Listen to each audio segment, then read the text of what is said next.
You ask Tiger to solve.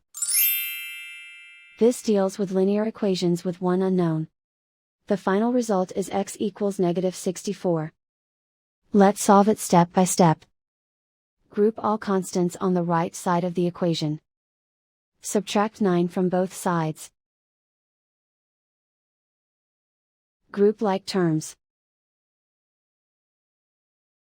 Simplify the arithmetic.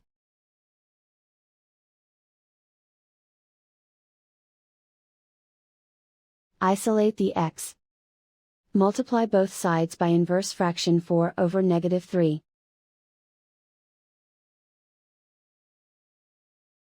Move the negative sign from the denominator to the numerator. Group like terms. Multiply the coefficients. Simplify the arithmetic.